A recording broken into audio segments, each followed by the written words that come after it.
The sages at Naimisharanya ask Suta Goswami 6 questions in Chapter 1. In this lesson, we combine 2 of those questions, the 2nd and the 6th, because both deal with ascertaining what scripture is appropriate for this day and age. After inquiring about the absolute good for people in general in question 1, the leader among the sages, Shonaka Rishi, described the characteristics of Kali Yuga and asked what is the essence of Scripture for people in such an unfavorable atmosphere for spiritual upliftment. This was question number 2. At the end of Chapter 1, Shonaka Rishi also asks where religious principles have taken shelter after the disappearance of Lord Sri Krishna. This was question number 6. Interestingly, the answer to both these questions is the same.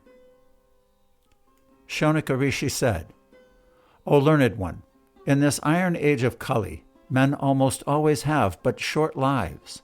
They are quarrelsome, lazy, misguided, unlucky, and, above all, always disturbed. There are many varieties of scripture, and in all of them there are many prescribed duties which can be learned only after many years of study in their various divisions. Therefore, O sage, please select the essence of all these scriptures and explain it for the good of all living beings, that by such instruction their hearts may be fully satisfied." Since Sri Krishna, the absolute truth, the master of all mystic powers, has departed for his own abode, please tell us to whom the religious principles have now gone for shelter. Thus, the 2 questions are, what is the essence of Scripture, especially for Kali Yuga? And where have religious principles gone for shelter after the disappearance of Lord Krishna? Vedic knowledge includes various categories. The 4 Vedas, Rig Veda, Yajur Veda, Sama Veda, and Atharva Veda. 108 Upanishads. 18 Puranas. Numerous Samhitas dealing with mantras and benedictions. Hundreds of itihasas or histories.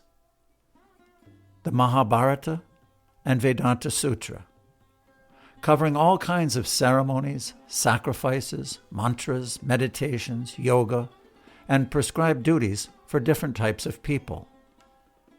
Suta Goswami was well versed in all these branches of knowledge, as we read in texts 6 through 8. Respected Suta Goswami, you are completely free from all vice. You are well versed in all the scriptures famous for religious life, and in the Puranas and the histories as well, for you have gone through them under proper guidance, and have also explained them. Being the eldest learned Vedantist, you are acquainted with the knowledge of Vyasadeva, who is the incarnation of Godhead, and you also know other sages who are fully versed in all kinds of physical and metaphysical knowledge. And because you are submissive, your spiritual masters have endowed you with all the favors bestowed upon a gentle disciple. Therefore, you can tell us all that you have scientifically learned from them. Because the sages at Naimisharanya knew Suta Goswami was learned in all these Vedas, they were confident he would give them a proper and authorized answer. Suta Goswami answered both of these questions by glorifying Srimad Bhagavatam, or the Bhagavat Purana, thus indicating that of all Vedic literature, this Purana is the most appropriate for Kali Yuga. Idam Bhagavatam Nama Puranam Brahma Samitam Uttama Shloka Charitam Chakara Bhagavan Rishi Nishreyasaya Lokasya Danyam Swastanyayam Mahat. This Srimad Bhagavatam is the literary incarnation of God, and it is compiled by Srila Vyasadeva, the incarnation of God. It is meant for the ultimate good of all people, and it is all successful, all blissful, and all perfect. Krishne svadamo pagate dharma gyana dibihi saha Kalo nasta drishamesha paranarko dunoditaha.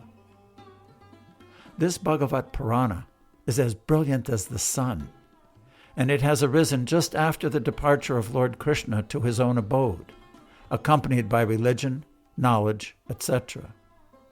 Persons who have lost their vision due to the dense darkness of ignorance in the age of Kali shall get light from this Purana.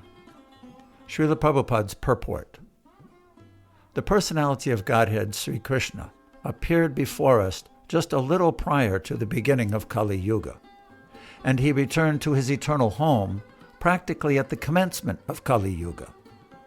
While he was present, he exhibited everything by his different activities. He spoke the Bhagavad Gita specifically and eradicated all pretentious principles of religiosity. And prior to his departure from this material world, he empowered Sri Vyasadeva through Narada to compile the messages of the Srimad Bhagavatam, and thus both the Bhagavad Gita and the Srimad Bhagavatam are like torchbearers for the blind people of this age. In other words, if men of this age of Kali want to see the real light of life, they must take to these two books only, and their aim of life will be fulfilled. Bhagavad Gita is the preliminary study of the Bhagavatam, and Srimad Bhagavatam is the summum bonum of life, Lord Sri Krishna personified. We must therefore accept Srimad Bhagavatam as the direct representation of Lord Krishna. One who can see Srimad Bhagavatam can also see Lord Sri Krishna in person. They are identical. Let us review the 3 questions we've covered thus far. Number 1. The sages inquire, what is the absolute and ultimate good for people in general? Number 2. Shonaka Rishi describes the characteristics of Kali Yuga and asks which essential scriptures are appropriate for this age. And number 3. The sages acknowledge that the Supreme Personality of Godhead, Lord Krishna, had just left this earth and wanted to know where religious principles would go for shelter. Sutta Goswami then explained that he would speak the Bhagavat Purana, Srimad Bhagavatam, to answer these inquiries. We've now covered the first 3 questions from the sages at Namasharanya. The next 3 questions deal with incarnations of the Lord and will be discussed in tomorrow's lesson.